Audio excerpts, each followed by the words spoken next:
Hello and welcome to How to Deal with Grief and Trauma. My name is Natalie Himmelrich.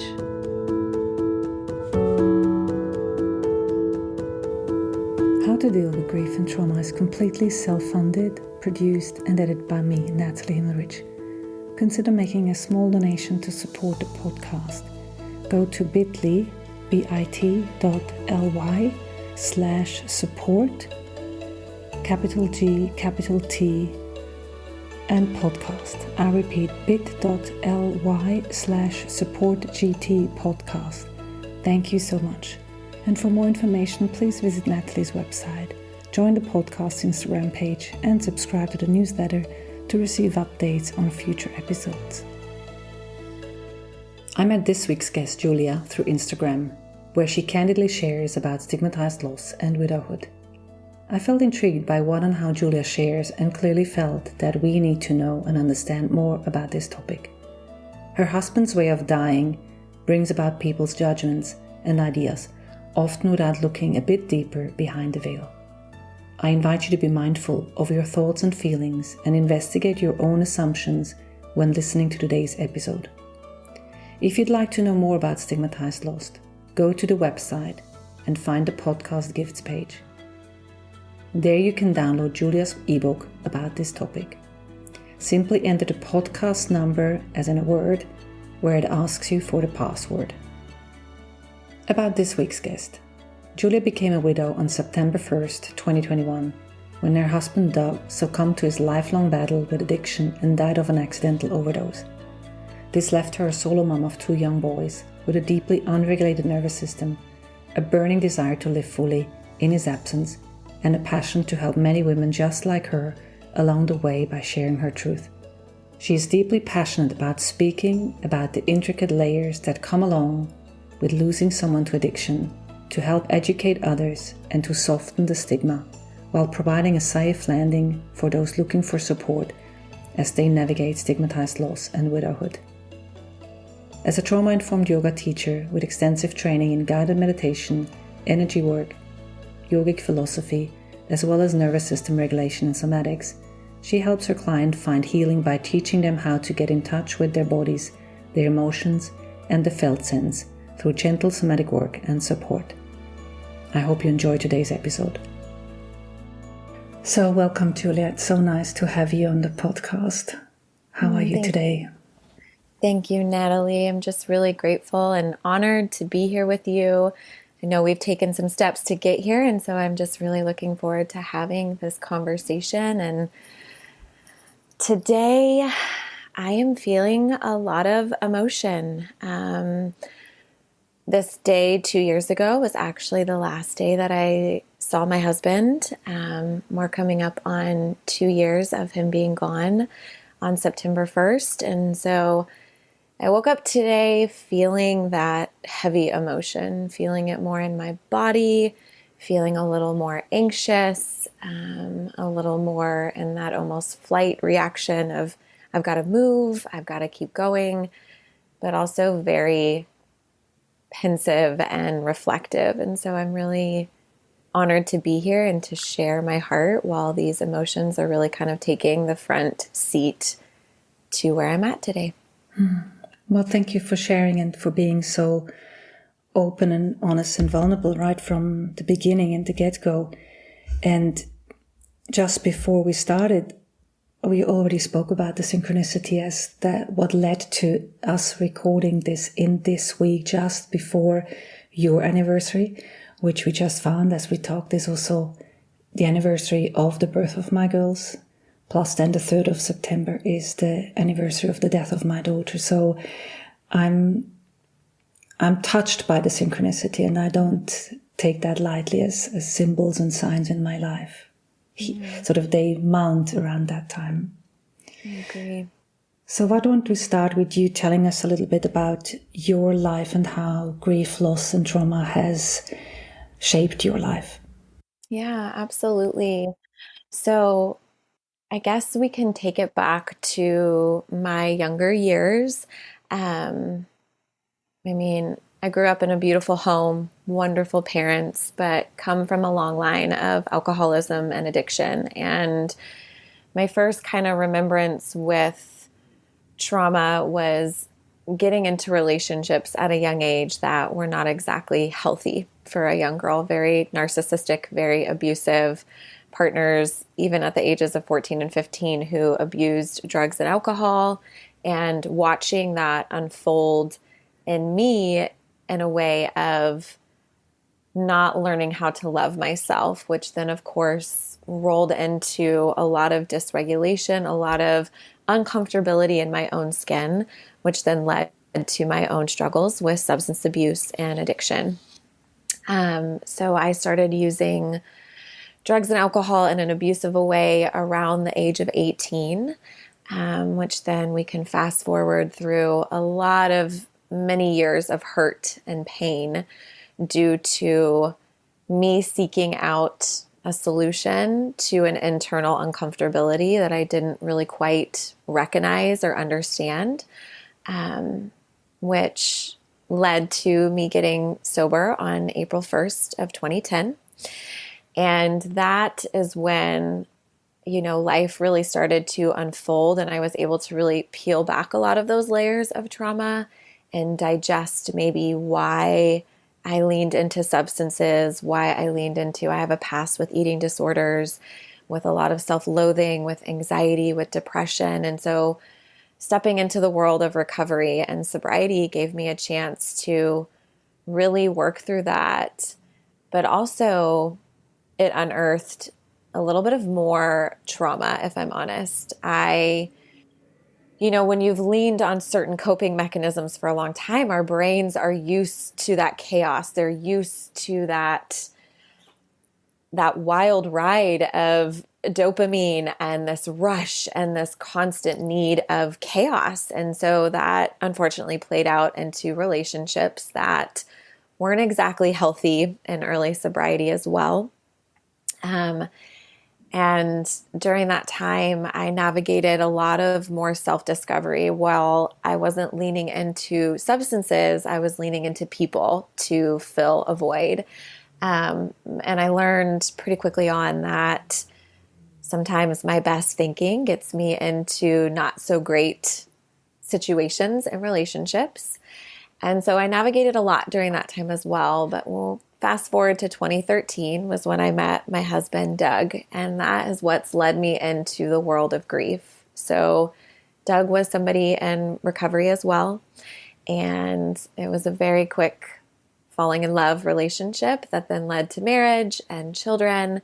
But unfortunately, during that time, while I was still walking a path of recovery, my husband fell back into his addictions, back into that place of self-loathing, into a deep dysregulation, depression, anxiety, a relapse that occurred pretty early on when our first was born, maintaining for a while. But then in 2020, when COVID hit and the pandemic hit, it really was tough on all of us, as we all know. Yeah. And he fell even deeper into his substance abuse. And unfortunately, on September 1st of 2021, Doug passed away from an accidental overdose.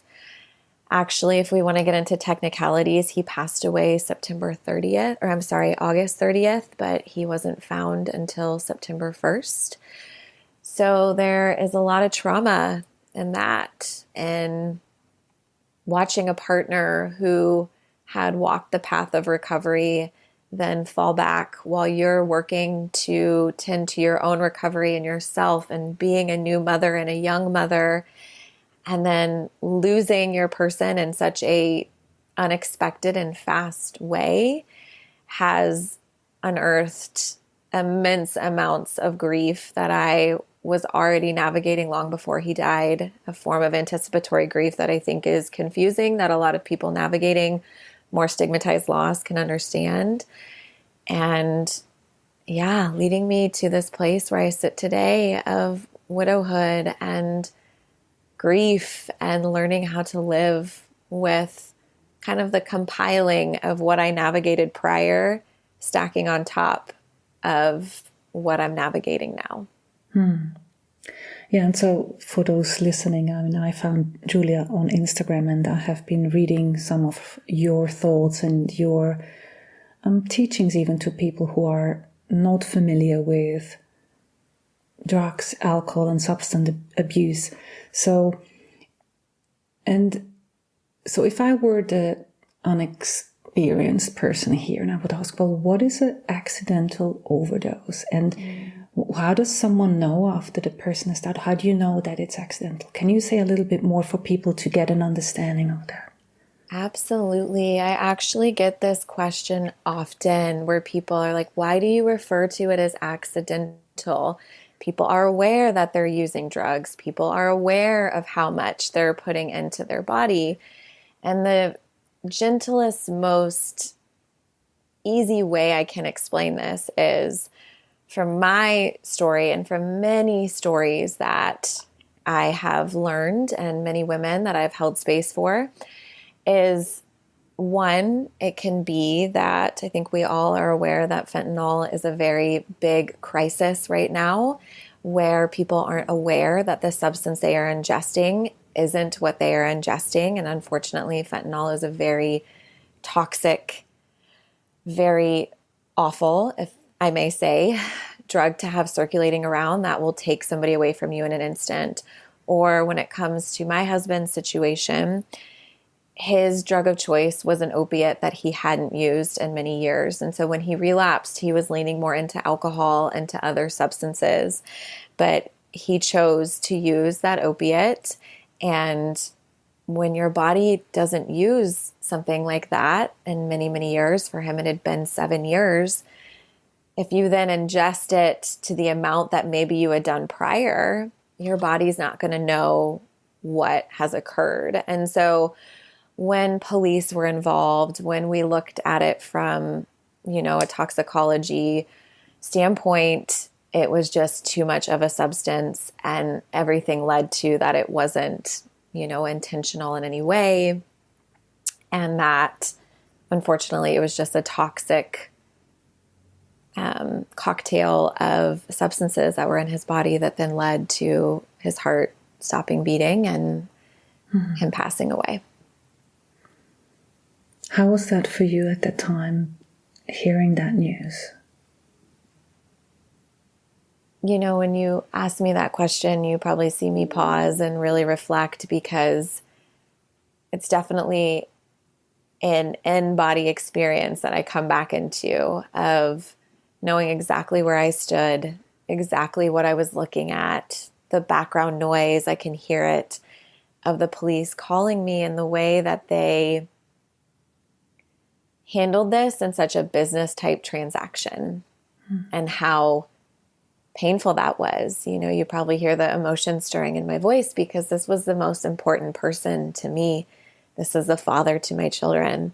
This is somebody else's child, brother, friend, and hearing that they perceived this as accidental, that this is what had happened, that they found X, Y, and Z in the room, was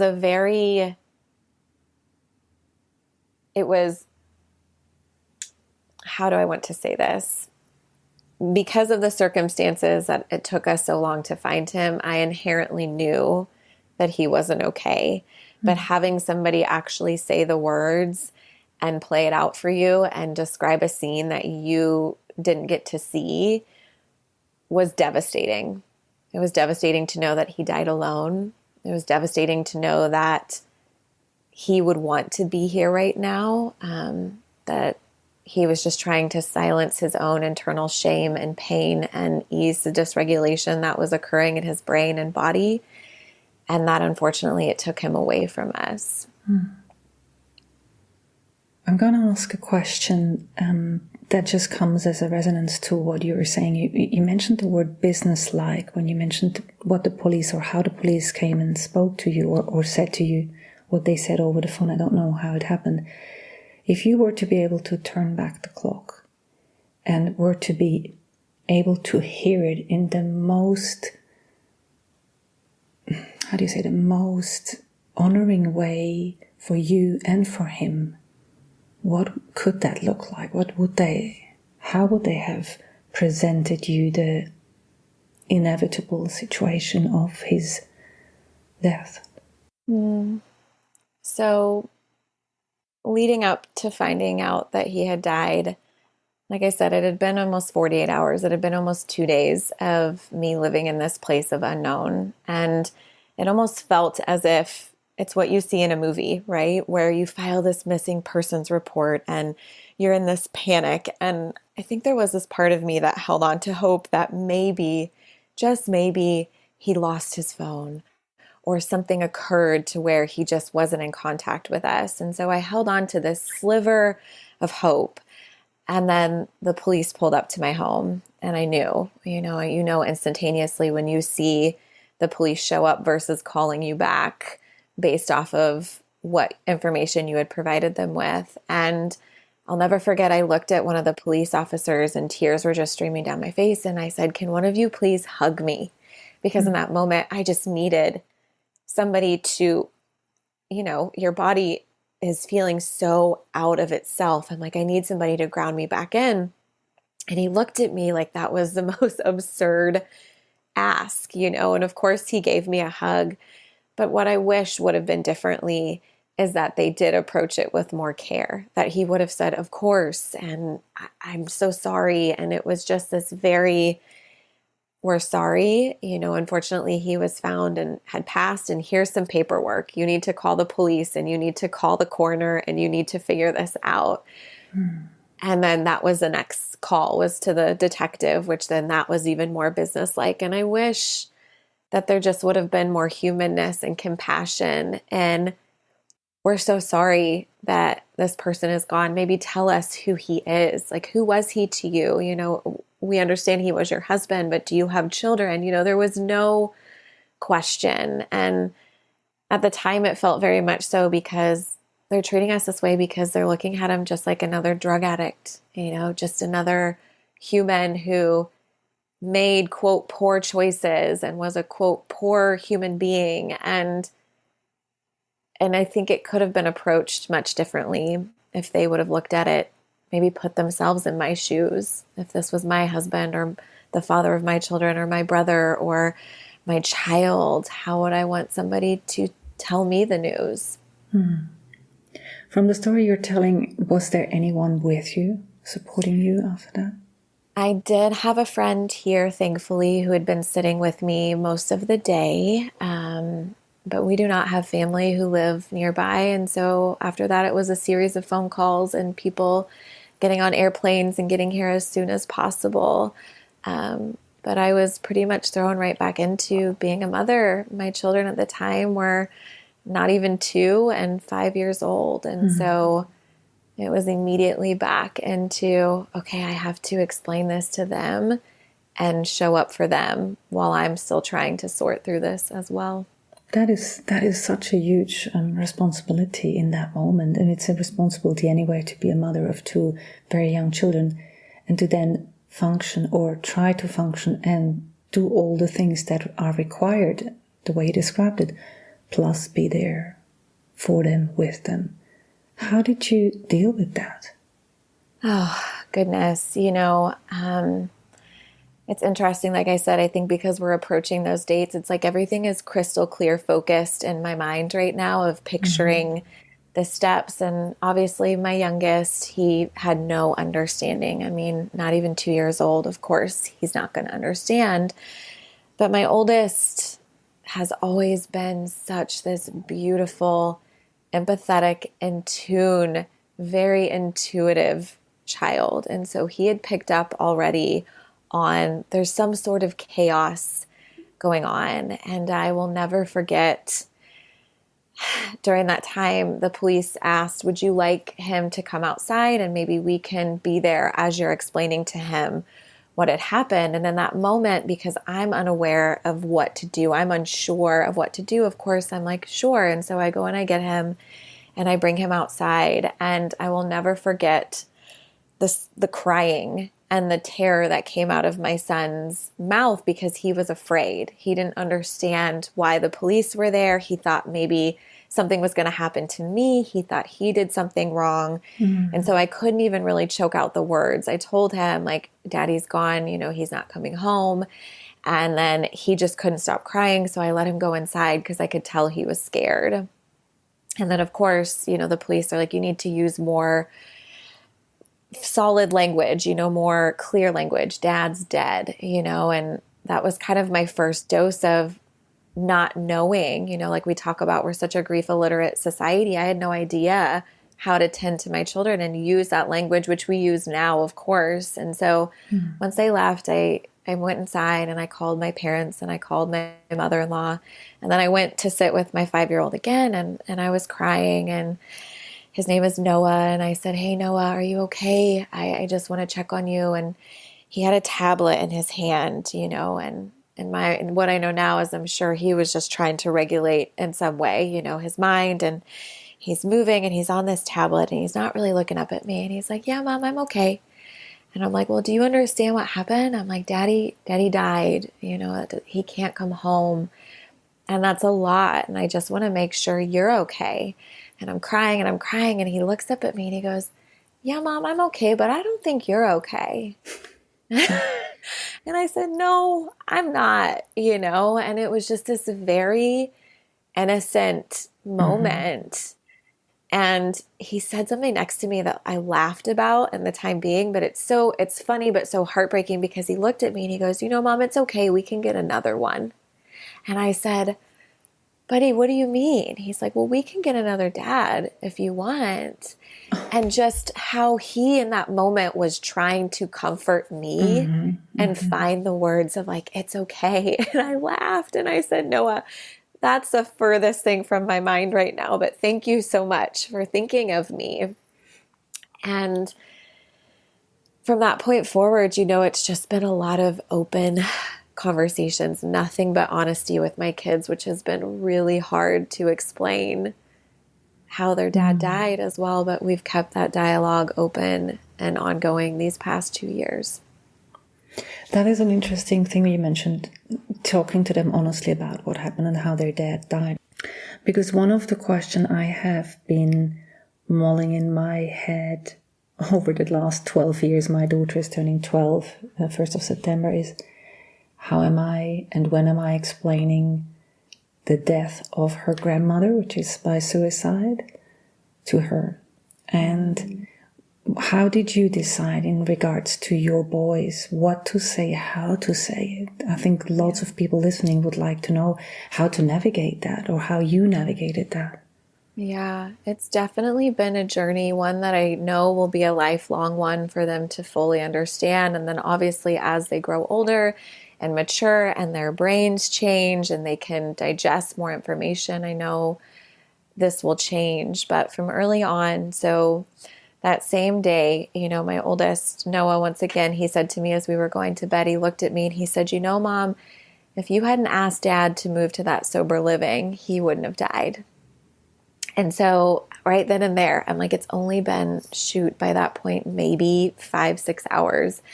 And I'm like, wow, his brain's already trying to make sense of this. Like, you asked Dad to leave, so then he died.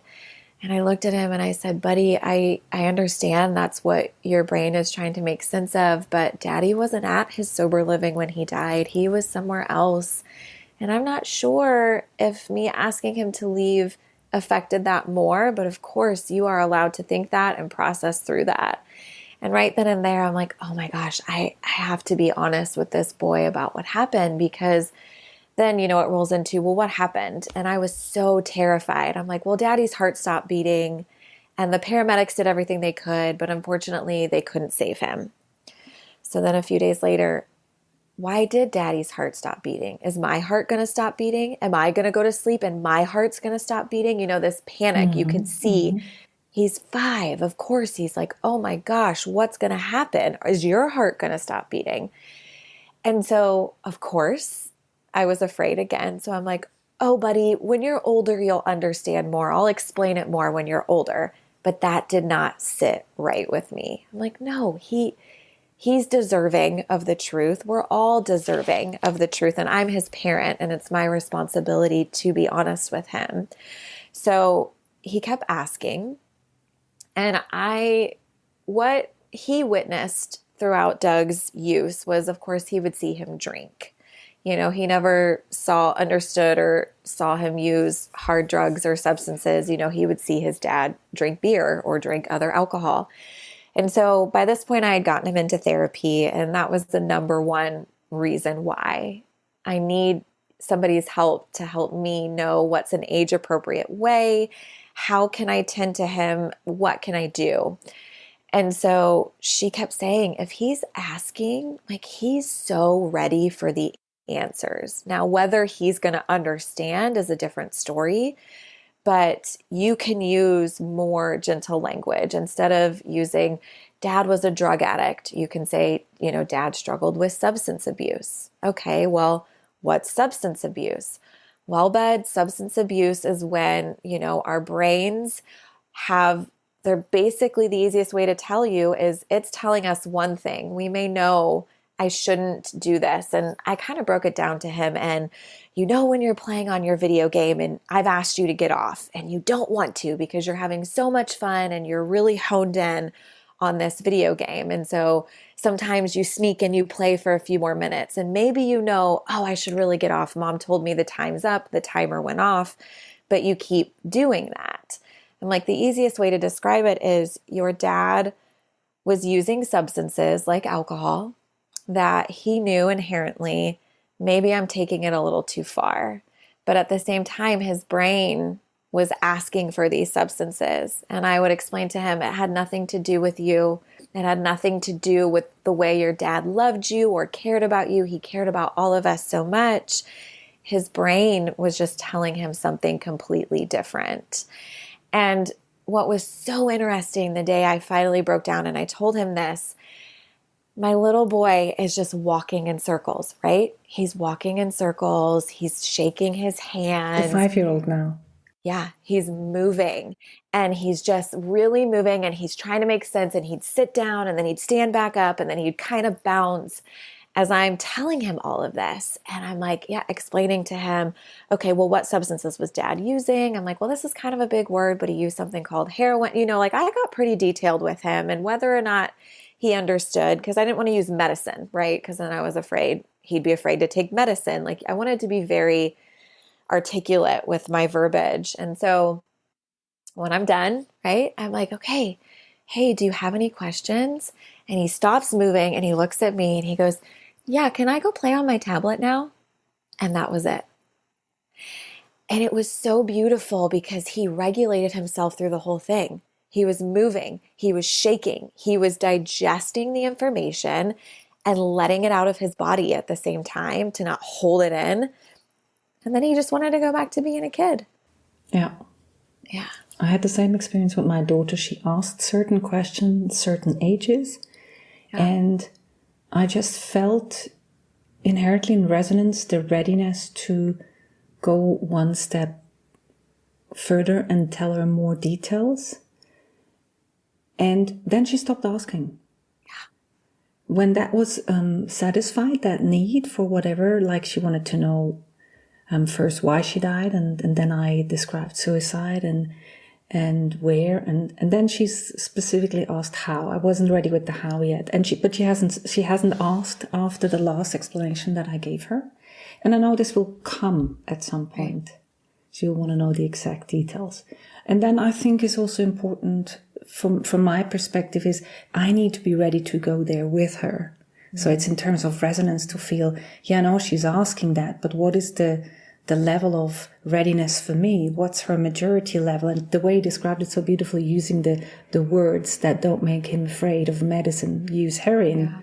And I think it's fascinating how they show us how they're ready and also to get help if needed, to have someone that you can ask, because even me as a therapist, I didn't know everything. I mean, I have since written about children and how they ask and when they ask what, but yeah. Our children are also individuals.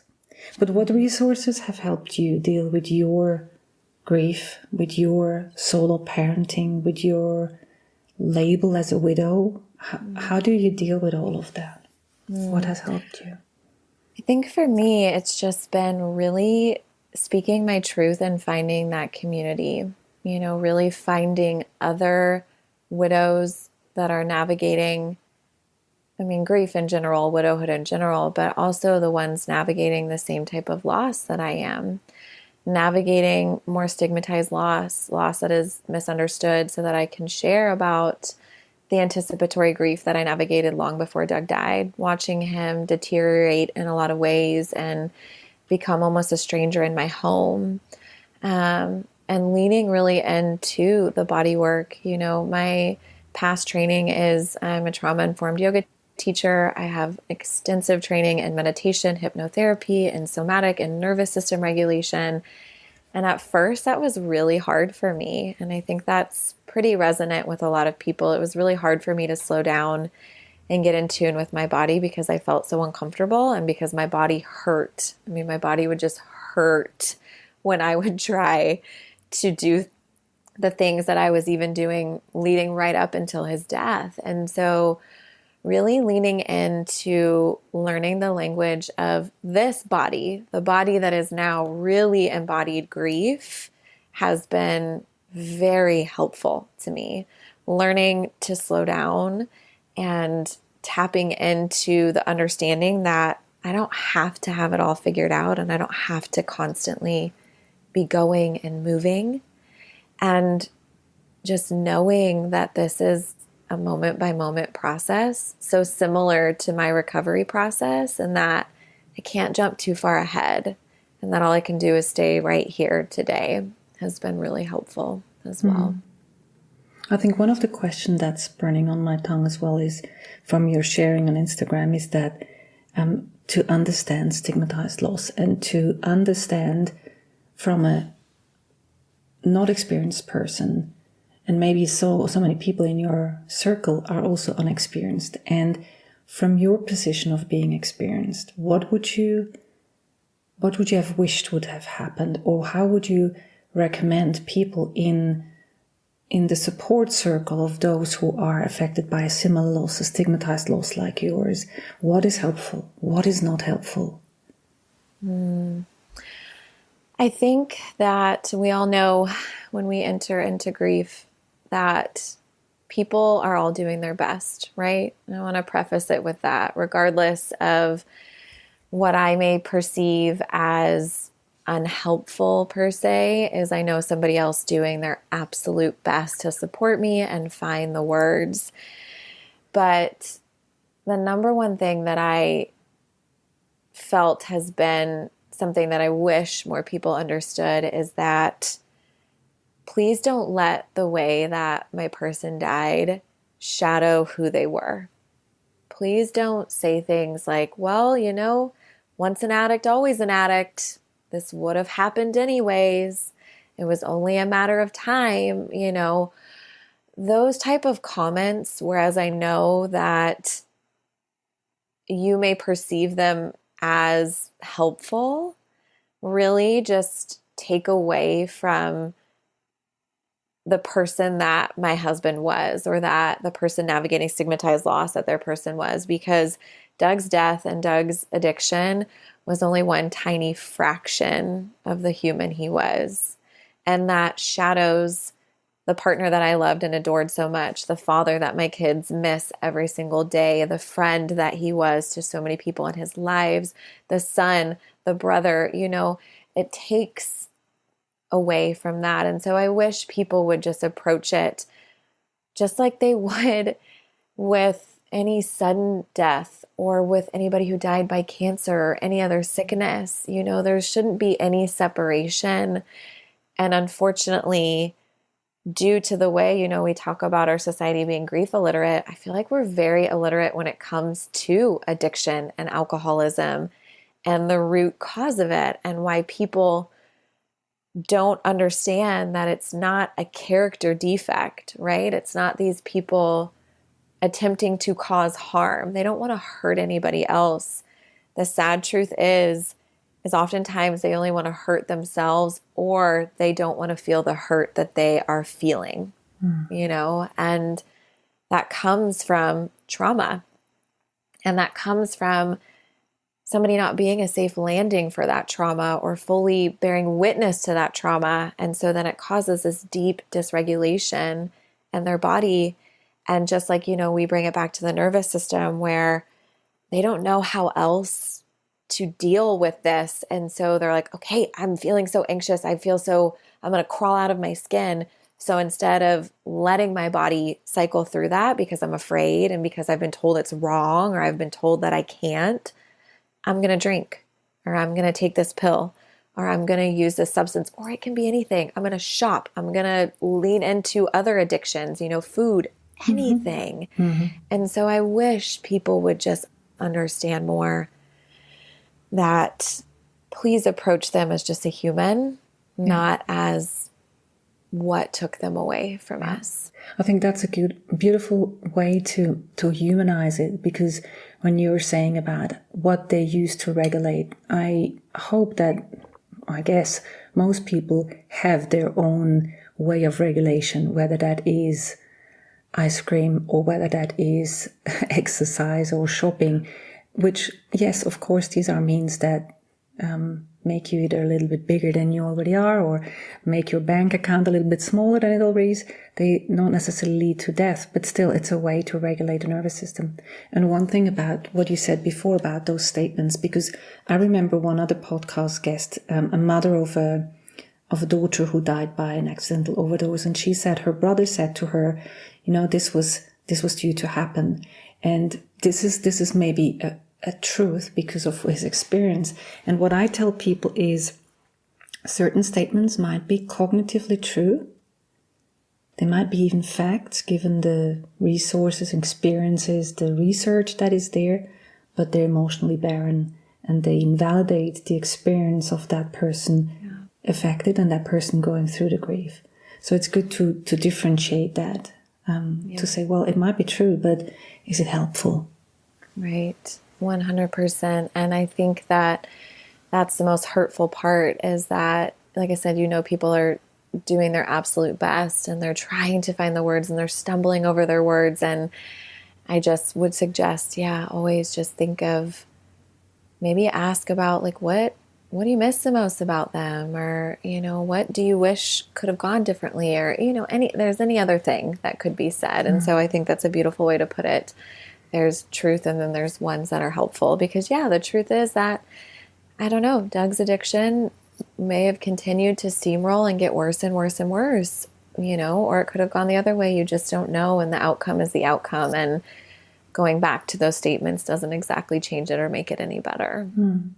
And also, it's not the purpose of this podcast to villainize those people who are unintentionally unhelpful or unintentionally hurtful, because we know that's unintentional. And it stings a lot when you're in deep grief and early grief and raw grief. But this is also a means to educate, to let people know, how can I do it differently? Because even a person who is educated, grief literate, sometimes we don't know what to say. And that is normal. That is human. Absolutely. I agree.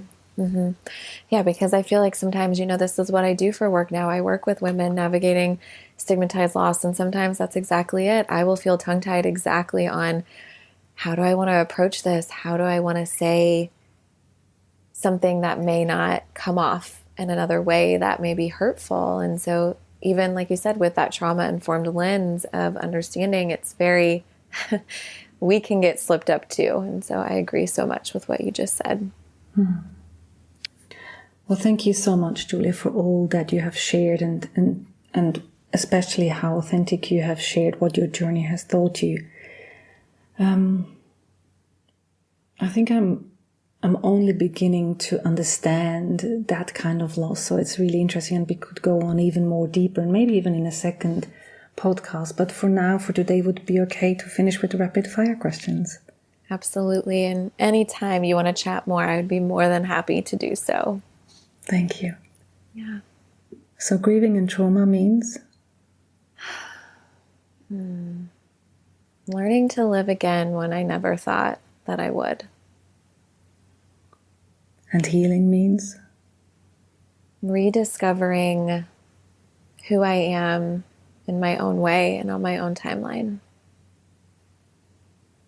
And what I have learned about myself in the light of loss and trauma? That I can overcome even the darkest things, and that I am allowed to share my truth and show up authentically through this. And what would be one thing you wish people knew about your specific kind of loss and trauma? That it changes you forever, and that the person that I lost and the trauma that I've navigated is not a reflection of the human that I am. It's just a part of my story. And what would be one thing that has changed since your loss and trauma that you wouldn't want to miss?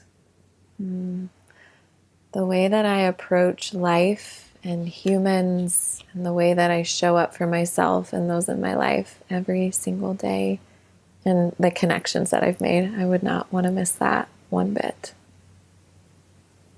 Well, thank you so much. Any links that people want to find out about you will be sharing in the show notes. So as always, they can be found there in the section about our guest today. Thank you so much for being our guest today. Thank you so much, Natalie. I really appreciate you and really enjoyed this conversation. Thanks for listening to How to Deal with Grief and Trauma. If you'd like to be updated on future episodes, please subscribe to my newsletter on nataliehimmelrich.com. If you need grief support, please contact me for a 30 minutes free discovery session. How to Deal with Grief and Trauma is produced and edited by me, Natalie Himmelrich.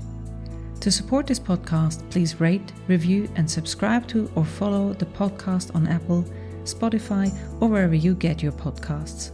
Thank you. And remember to keep breathing. I promise it will get easier.